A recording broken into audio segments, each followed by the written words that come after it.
Hey friends, I am so excited to bring you back to the Burn Stress Lose Weight podcast where we are talking with one of my amazing clients. This is Katie. She's sharing how she got to 70 pounds down in our work together. And I love this conversation so much because she really gets into the sticky, messy middle. If you have been following this podcast for any length of time, you know that one of my favorite lessons to talk about, one of my favorite lessons to teach, one of the things that I want to validate for you if you are someone that has a goal, but maybe you've hit a sticky, messy patch.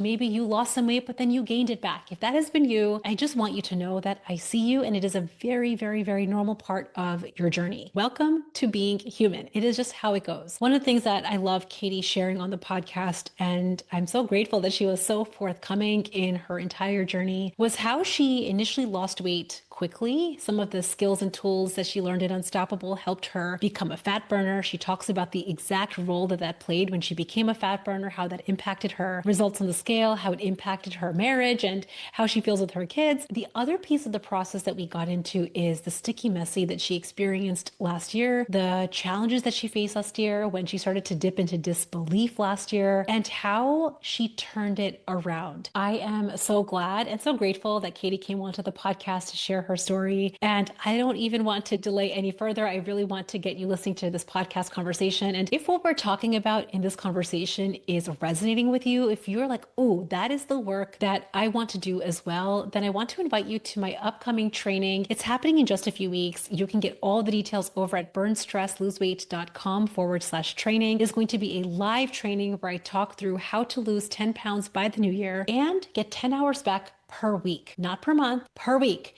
If you make clear decisions, which we're going to talk about on the training, and you make the right decisions, if you know how to handle the sticky, messy middle, which is going to be a part of any overachiever's life, you're not just going to start winning on the scale, start winning in how you feel. You're going to get back hundreds of hours per year, which is what I call win-win wins. So if that is interesting to you, head over to www.burnstressloseweight.com/training. And without further ado, let's get into my conversation with Katie. Hey friends, welcome back to the podcast. I am joined by my absolutely amazing, amazing client. This is Katie.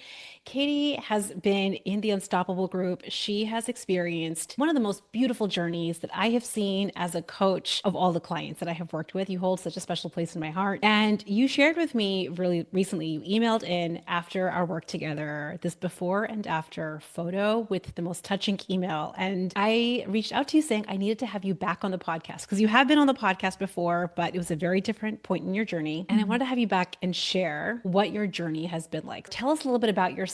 Where were you before the Unstoppable group and how were you feeling? Yeah, so when I first joined Unstoppable, I was just a couple months postpartum with my second son. And I had been flirting with weight loss coaching a lot with like podcasts and just different things that I had found online. But I fell in love with your podcast, and that's what brought me to you. I actually remember because I found you kind of late and I was very nervous that your window to join your group had closed for when I wanted to do it. And so I remember emailing, I was so worried about it. But yeah, that's kind of where I was. My weight had fluctuated quite a lot from the time I was a child, and especially in my adult years. I had lost a bunch of weight in college, around college time, like 70 pounds. And then my weight was kind of going up and down 20 pounds multiple times a year for probably 10 years after that until I got pregnant. And then it just went up and up and up, basically. Yeah. So that's What do kind you of where I think? was when I started.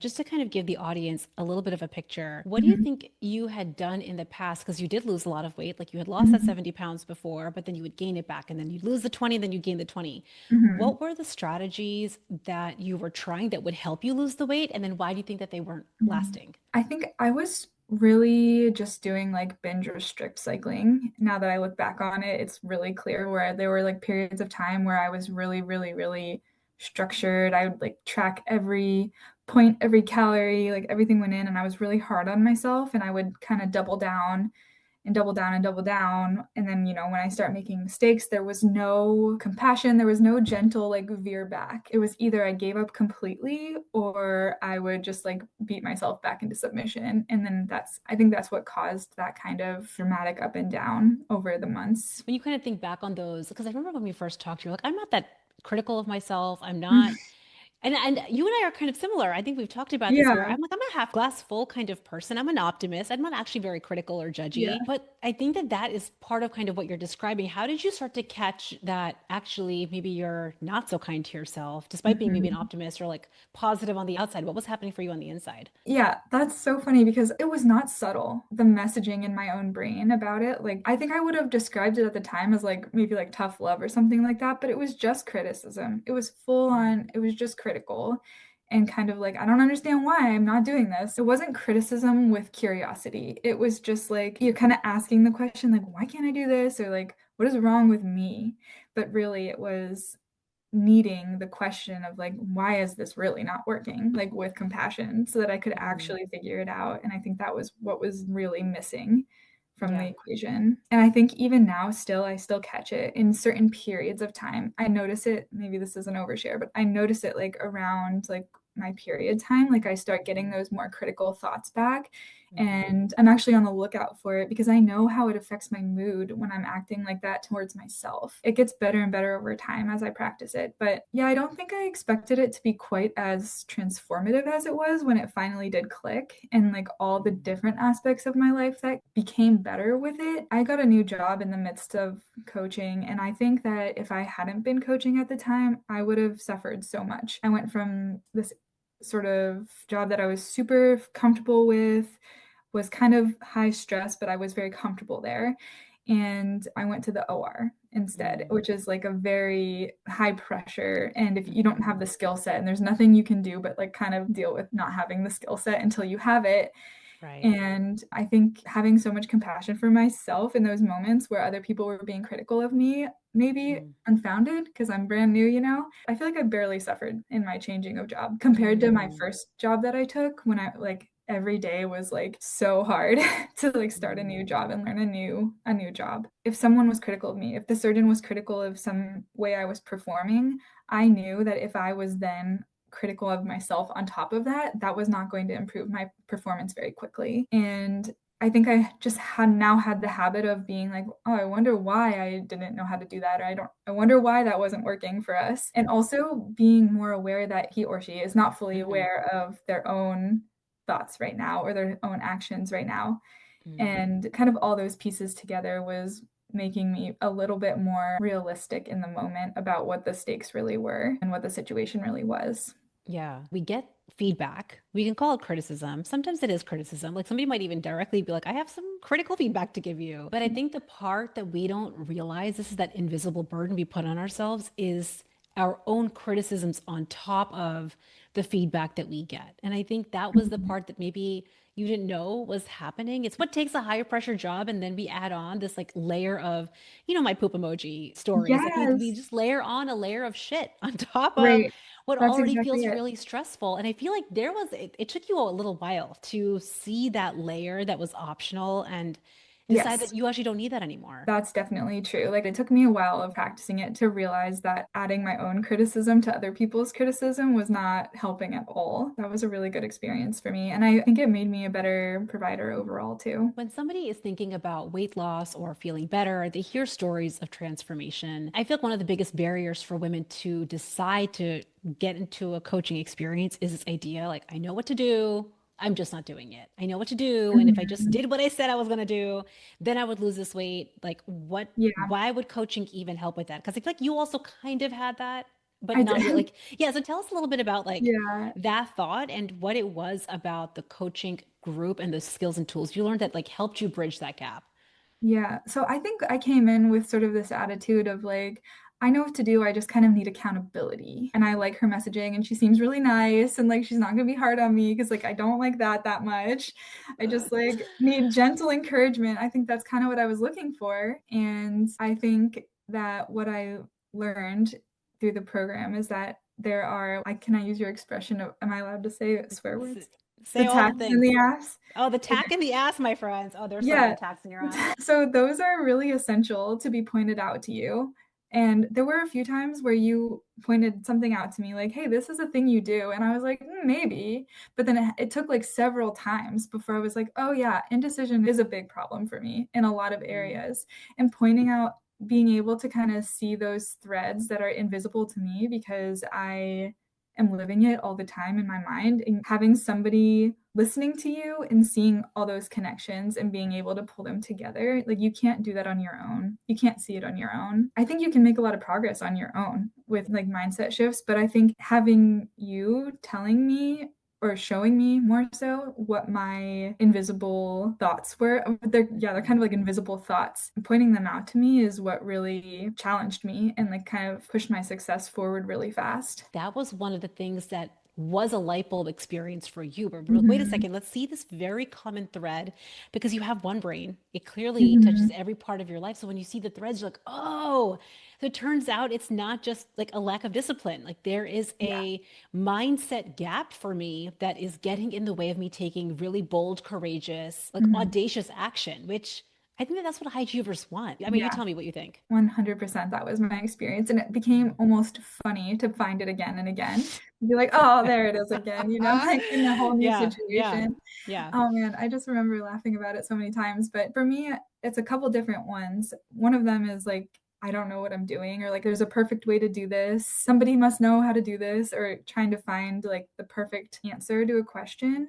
And it leaves me in this like cycle of indecision. So that's one of mine that Mhm. I like to do. I remember we pointed it out in a couple of different spots, but most recently, I think with deciding what to do about my son's school and like not Mhm. realizing it was really, I was worried, I was talking about him, like he's gonna have this problem. And I'm like, no, this is me having an indecision problem, actually. So I remember it there. I mean, that was from the very start, like even with my food plan, like I Mhm. just was having a lot of trouble committing to my way of eating or my strategy. I Mhm. remember that just like indecision, like wanting it to be exactly right and not being willing to be wrong off the bat and then adjust. So I think Mhm. that's been one of my big ones. Tell us a little bit about the actual weight loss part of your journey. What did it look like? Where were the parts that felt super easy? What happened when it got hard? I want to hear about like your sticky, messy moments and seasons, which we all experience, but I want to shed a light on it. Tell us about your journey there. I'd love to. So in the beginning, I lost a lot of weight off the bat. I think, what did we say, 40 pounds, like within the first Mhm. 6 months. I was Mhm. just like glowing, so excited, like so fresh with new thoughts and ideas and excitement. And I remember I can hear that on the podcast we did last time, like how Yeah. like excited I was about all the things I had learned. And I And love before we that. get into the Yeah. messy, before we, because I know Yeah. we're about to get into messy. Before we get there, what was the specific thing for you, like the top two or three things that made it feel simple, easy for you to lose 40 pounds in 6 months and literally feel like you were going, you're like, this is simple. I had no idea it could be simple. Like, what was it that made it so Mhm. simple for you? And then we'll get into sticky messy. I think one of the things was becoming a fat burner and knowing what that felt like and how that felt different from just like burning carbs all the time. And it was Mm, part of the program that I actually resisted quite a bit at first, too.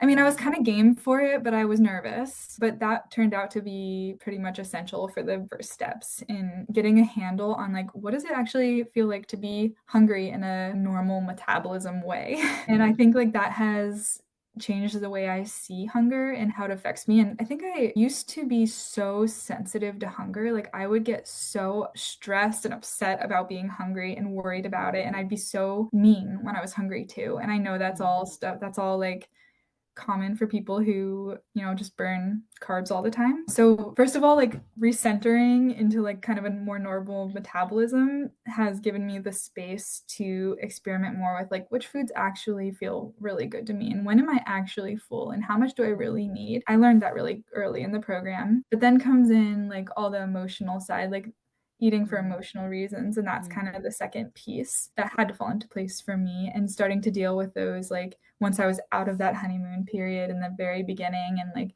okay, now I'm like having urges. Now we're having urges. Urges are back and I can't just overcome them with motivation. So then learning that skill of what to do with an urge and how to respond to it and how to fail at responding to it without eating. Because there were many times when I remember being frustrated. And this was even early on in the program when I was still losing really well, where I would like give into an urge and how to like emotionally respond to giving into the urge and like becoming comfortable with that situation of not having a perfect moment, almost having to practice imperfection with it yeah. and without changing the plan. In your first 6 months, I remember one of the things that you shared with me that felt like it helped you do the work of the first 6 months was that personal promise. It's like in the strategy mini class.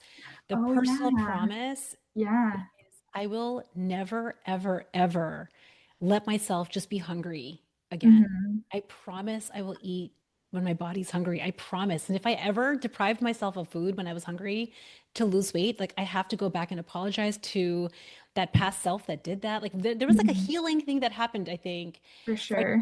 and I think also you tell me, like there's some part of, I think, especially for overachievers, that feel like that's too good to be true. So I think Hmm. a lot of overachievers believe like, no, no, no, I need to deprive myself and restrict myself and be hungry to lose weight because that's the messaging you got. But we also Hmm. know that scientifically it just doesn't work. So what I'm just curious what your experience of actually eating more food, like protein and plants and fiber, like actually feeling Hmm. satiated, what the impact of that piece of it was for you in the first 6 months. I think there's definitely a moment of trust and that you have to just like take the leap on it and just believe it. Because I definitely relate to that where I'm like, it's too good to be true. That was when I was still a carb burner, when I was still Mm, like not really balanced in that yeah, way, where like my hunger cues weren't even really real. And now I think it's very hard to believe it until you experience it. It's just like taking that leap of faith yeah, and knowing like maybe it won't work for you. That's definitely possible.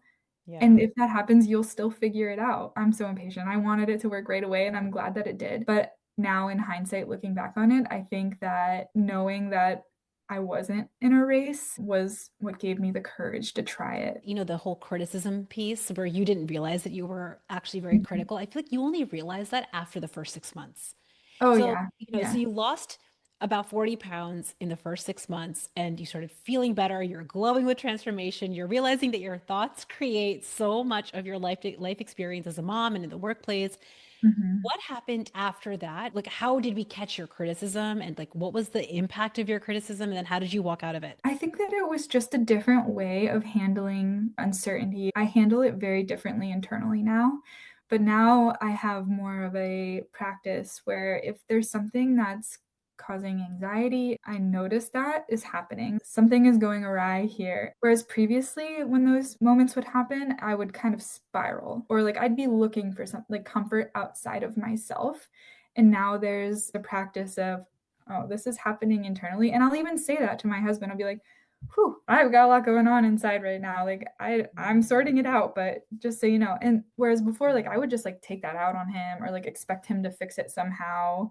I would be looking at my external environment trying to fix it when really it's something happening inside that needs like mm, calmed. And I think I've yeah, really gotten good at noticing that. I'm not always good at fixing it right in the moment, but yeah, at least I know it now and I'm not making it worse by yeah. adding my critical thoughts or adding critical thoughts of the things around me and those sort of Mm. things. And that's been the shift. One of the things that you shared in that email, you shared this before and after photo. And you said that these photos, like the one photo on the left is like, it's very dark, it's serious, it has a heavy heart with the responsibility and stress. And you show this after photo with you 70 pounds down, showing this colorful rainbow tie-dye shirt with your sunglasses and your new bangs with your boys. And I think that this is exactly what we're talking about. It doesn't have to be perfect. That's the ride. That's the whole ride of being a human. And this has been so powerful for my kids, or realizing it for my kids too, because I've acknowledged like every emotion is acceptable within Mm, myself. I mean, they're not all comfortable, but everyone there that's the human existence is that feelings are all meant to be there. They're all meant to be felt. And one is not better than the other. They all are just telling you something. And I think I've gotten really aware that if I'm having a negative emotion, that there's probably something that I'm missing that needs attention. It's not comfortable, but there is kind of this like sense of empowerment where I get like a little bit of an excitement out of like, okay, let's figure this out. Because mm. I'm still a problem solver. Of That hasn't course. changed. Of So I just course. like I We don't change. I yeah. feel like that's the thing. I really, you tell me, Katie, whether this feels true for you, but a big part for me is like, you don't become a different person, I think, when you are going through a coaching experience, but you just get to find the best version of you and get to like release her. She's always been there, the Hmm. problem solver, the one that gets stuff done. That is what the overachiever is. And Yeah. I just think that sometimes it gets shrouded in this cloud of uncertainty and inner critical thoughts and rumination and overthinking. And then it's like we dampen our own light. So it's not Hmm. that you turn into a different person. It's like the person you've Yeah. always been just kind of gets to shine. That has been my experience. Like you put it perfectly. I can't describe it any other way. Like I feel like I've come to myself. Like I'm more authentically myself now without the this like kind of cloud of anxiety and worries and yeah, Mhm. criticisms. It's way less pressure. I'm not adding more pressure to myself. I Yeah. mean, well, there's already so many pressures in the outside world, and Yeah. I don't need to add to it by not trusting that I can handle it and just criticizing myself into figuring it out right away. So you shared like the first part, the first 40 pounds. What was it Mhm. that was hard about the next 30? Because you're Mhm. down a total of 70 pounds, which is wild and amazing.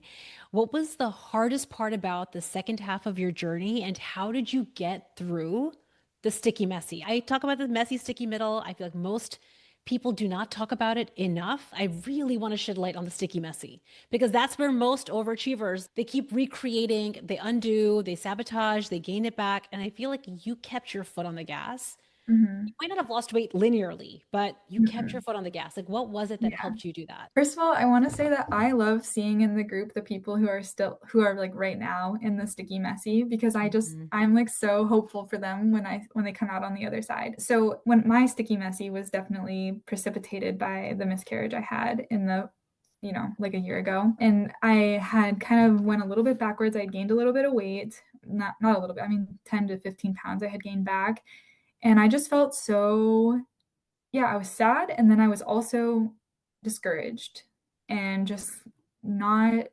wanting to start over, and also like dealing with my own grief around the situation, and just like that was like the poop pile. I just every Mhm. week I remember coming to coaching like I want it but I don't want it. I want it but I don't want. I don't know what I want. And then last summer there was kind of this moment where I don't know, something clicked with me in coaching where I was just like I'm just going to keep trying. I'm Mhm. not going to put too much pressure on it. I'm not going to get too attached to the outcome, but I'm just going to keep trying to feel better in my body and Mhm. work with my body and stop criticizing my body for having a miscarriage and gaining weight back. And that was something that was like, it was so deeply impactful to release that. We're together. Me and my body Mhm. are together. It's not me Mhm. against you. And I think there was something in that like connection that finally like clicked for me. I think the miscarriage happening was really like what illuminated that for me, where it was like, you're blaming your body for these problems, everything Mhm. that you think is wrong with your body. And I work in gynecology, so I know it's not my fault. So Mhm. I think having that experience together was really that was just like the master plan of having to do that to get to where I am. And it took a long time, like It even did. after. Yeah. I mean, I lost the initial weight that I gained back, and then there was another stagnant period where I was just Mhm. having a lot of indecision about what I wanted, and that was Yeah. not giving me results. And then I think I had another kind of breakthrough in the winter time when I decided not to care about the numbers anymore and just Mhm. think about feeling good in my body. And then I released a little bit more weight, and now I've been pretty steady for a few months Yeah. where I'm at my goal weight. I think, in the very beginning, it's helpful to have some kind of a metric where you're like, okay, I'm losing X amount of weight, and this shows me that my strategy is effective. It helps me highlight what are the parts, where are my strategic gaps. That's what I always love to teach at the very start. But I think what happened also for you is there came a point, and this is going to happen to everyone on their journey at some point, but you get it when you get it, that it's not about the numbers anymore. And it's very hard for an overachiever to hear that. They're like, no, no, no, Mhm. no, no. It is exactly like there's a three-digit number and I want it to come down, percent body fat, I want it to come down. And it Mhm. keeps us so disconnected from what actually feels good for our body, like inside out, to connect our head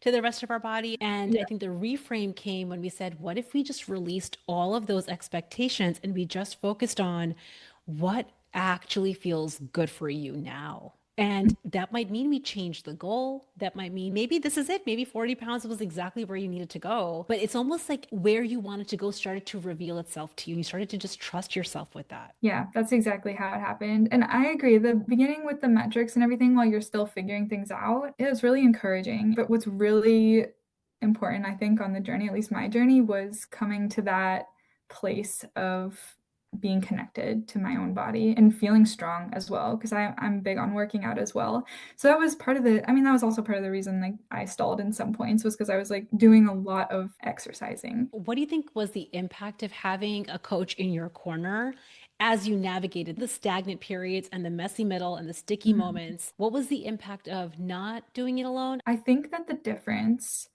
is that there were many moments when I was in the sticky, messy middle when I could have easily reverted to the old way. And I would have had some skills still from the coaching that I had Mhm, done already, but having you there sticking it out with me and mhm. seeing that I was in a moment and pointing it out to me and just like sitting there with me and giving those like kind of gentle guideposts. It was everything in the moment because otherwise I would have reverted fully and then I would have had to come back. It made the deviation off the path much gentler than just Mm. like she's gone off the deep end. She's gonna have to really make her way back. And eventually I would have, because I know myself, I would have eventually gotten back and I Yeah. probably would have eventually sought you out again. But if I Hmm. hadn't already like had been with you at that moment, I think it would have been yeah, a much more dramatic experience with a lot more weight gain, most likely. This is for every human.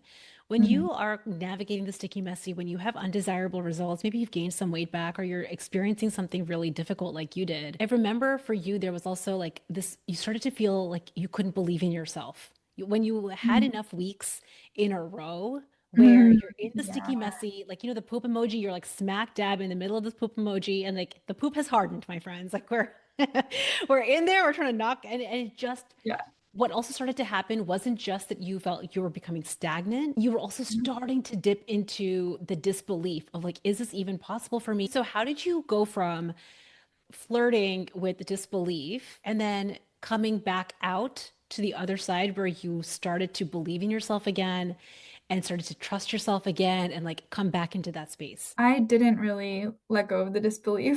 I just borrowed your belief. I just trusted you in the moment that, like, if I do these little experiments and I get to this point and just see, and I think we changed my goals quite a lot. So just these like little shifts and like reaching these differently worded type of goals that were kind of aimed towards the same thing, but not obviously, I think was what kind of rebuilt that for me. This is something that I actually talk to my son a lot. He plays soccer and he gets very nervous about whenever there's something new on the field, like a different coach is there, or like there's different kids there, or something like that. Or he misses a goal and he'll run off the field and he'll hide under the bench and he will be, well, you say Yeah, shenanigans. It's yeah, shenanigans, okay? He just right. abandons the game and he's a decent soccer player. So when he's not there, his team starts losing.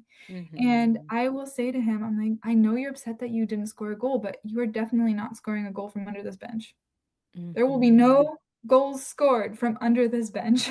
That's right. And I think it's the same thing. Like, if you don't even take any actions at all, then you definitely won't hit your goal. So you shouldn't be afraid of how much time it's going to take because that time is going to pass anyway, regardless. And then Mm. you've taken no action. How has this work? I mean, of course, you've lost the 70 pounds, and I love like the before and after photos of like the all black to the rainbow tie dye and the bangs.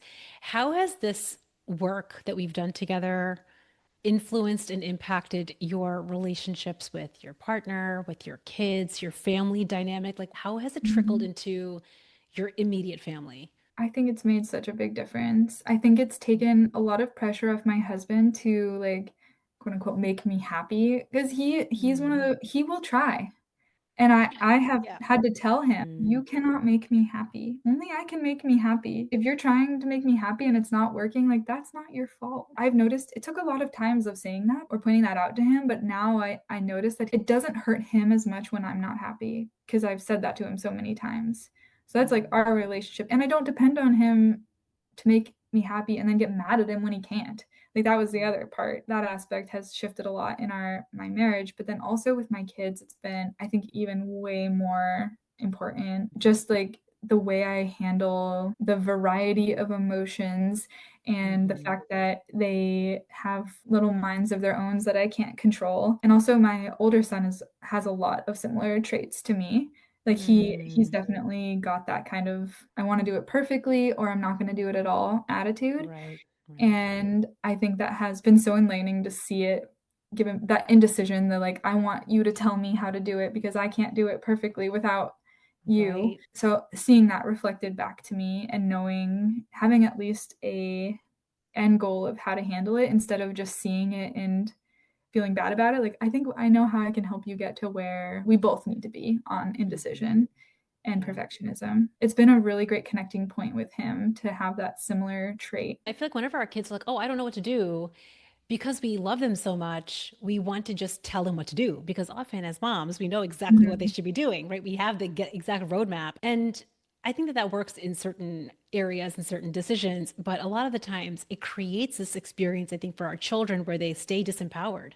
They Mhm. never discover, wait a second, I could maybe figure this one out. And maybe it's okay that I make the wrong choice and I also figure that out. And like, I think what my goal, at least for all of us in the group, is we not only unlock our own empowerment, where I'm coaching you and I'm your guide for you to see Mhm. that, you get to start doing that in little ways with your little people, the people that are Mhm. coming to you, where you're like, wait, I can be your guide. And also you can be Yeah. so empowered to figure this out. I was just thinking that. I was thinking, Priyanka's voice became my internal voice, and now her voice is Mm. becoming Henry's internal voice through me Yeah. too.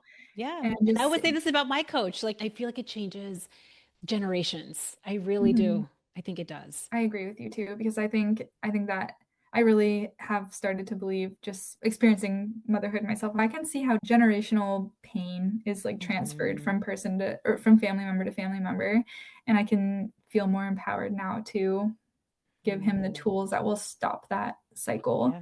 Yeah. and just help him live a more peaceful life.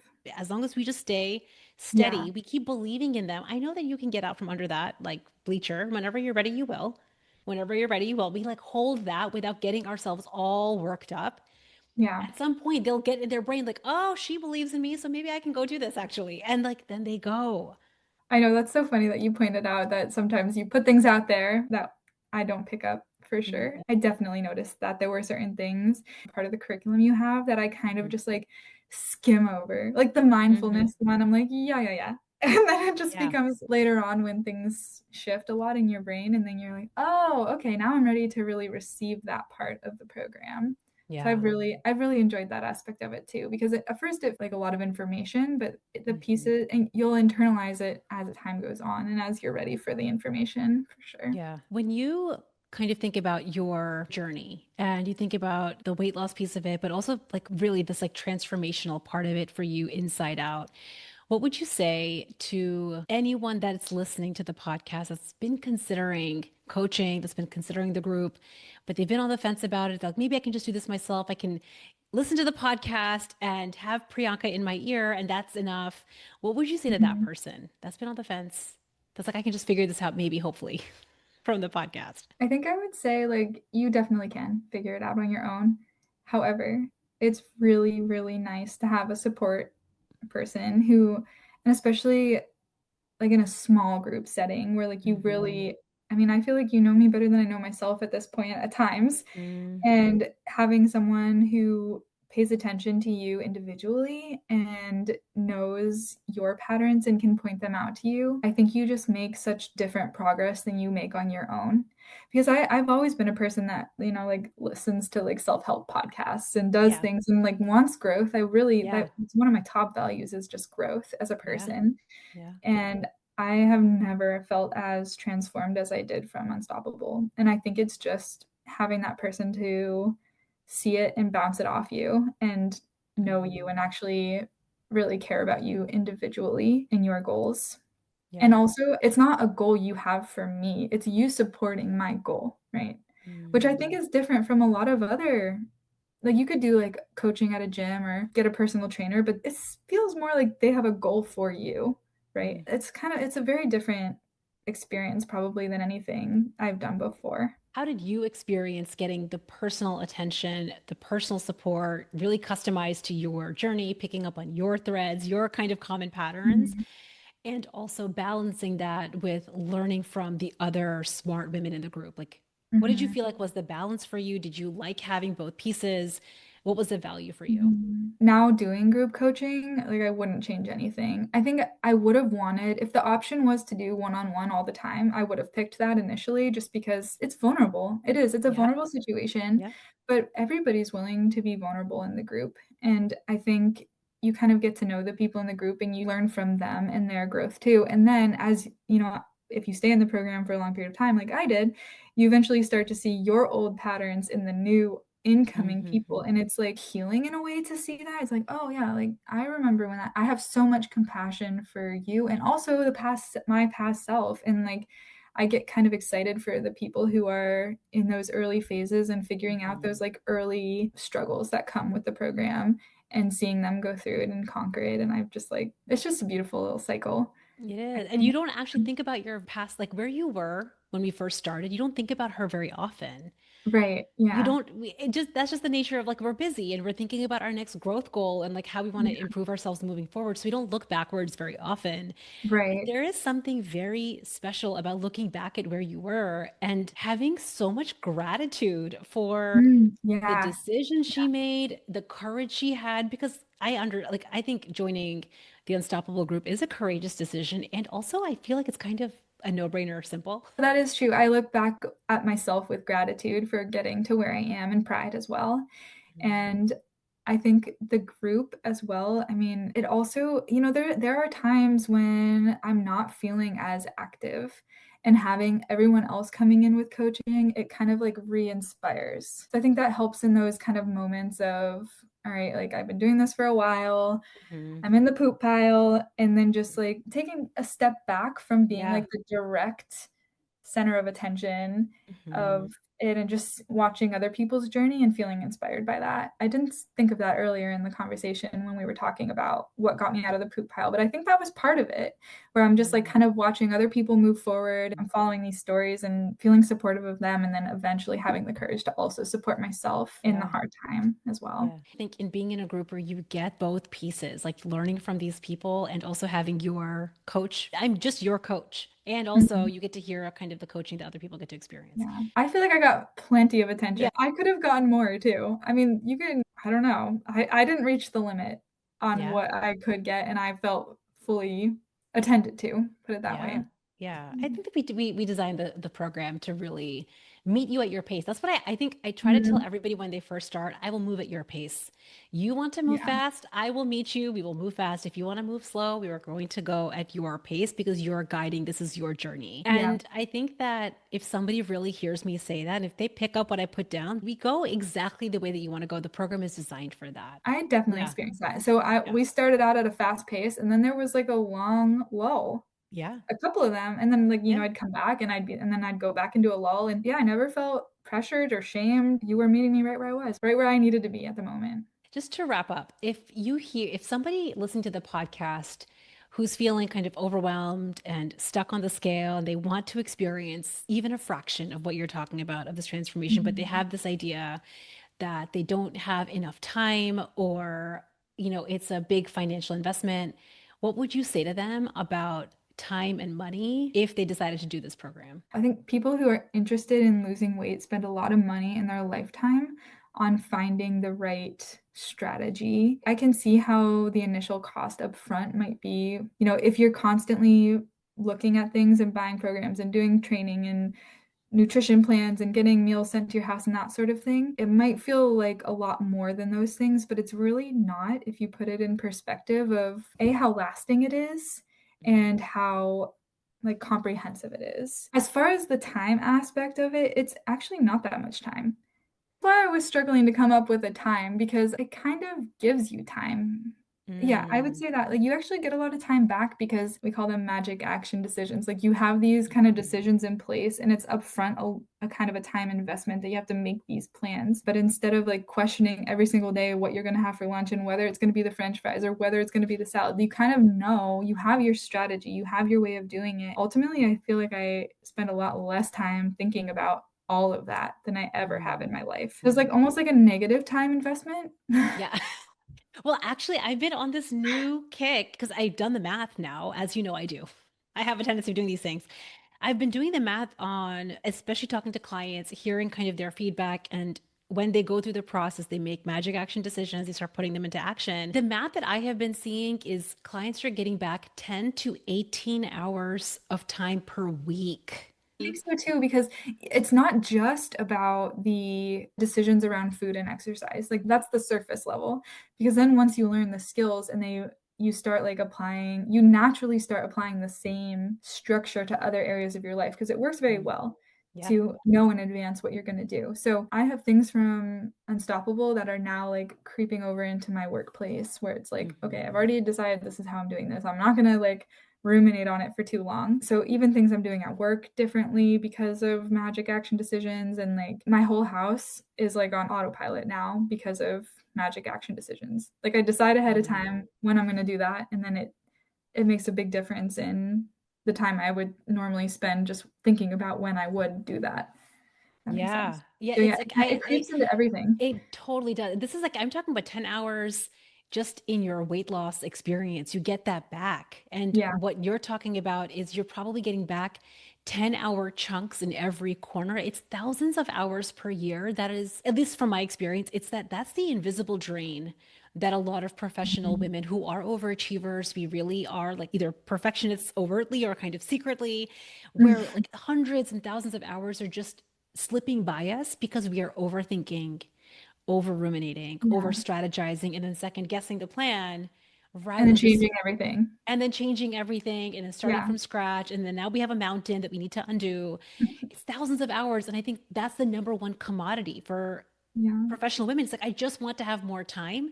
I want to be present with my family. I want to have more joy in my life. I want to be more Mhm. satisfied. It's like we're depriving ourselves of that because we don't have this framework and structure in place. I can't think of her name right now, but there's another famous person who calls this trash bag energy. Have you heard of Mm. this? Where Mm-mm. like you feel like nothing's working, so you just take out the trash bags and you like start everything over again and you Yeah. replan. I was such a trash bag energy mom. Like Yeah. I had so much trash bag energy. I would Yeah. restart everything from scratch when Mm. it didn't feel right instead of making small adjustments. The reason that a lot of, especially professional women, love the fresh start energy, which is like, let's just start from scratch, it's because you get a natural gust of motivation. That fresh start Mm, is yeah, attached to, it's married to, there are two peas in a pod. Your brain's going to experience motivation yeah. because there's a newness.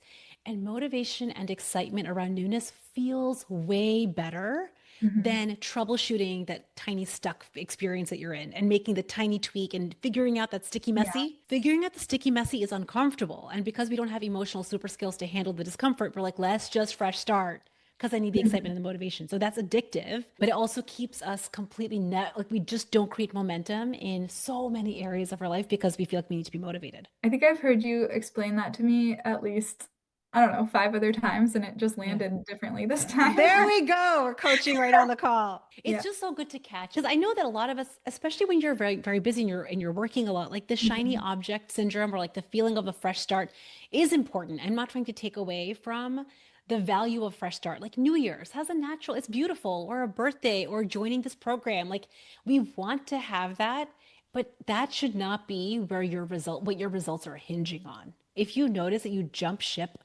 every time you get uncomfortable, that's where your coaching is. Mhm. That's what we need to look at because if we don't change that, you're never going to create sustainable results. I mean, it's just not going to happen. I definitely experienced that too. I love it. Thanks, Katie, for being on the podcast. And everyone, I hope you will have an amazing week. Bye. I hope you enjoyed my conversation with Katie. I just adore her. I'm so glad that she came onto the podcast to share her story, not just in how she lost 70 pounds, which is amazing and wild.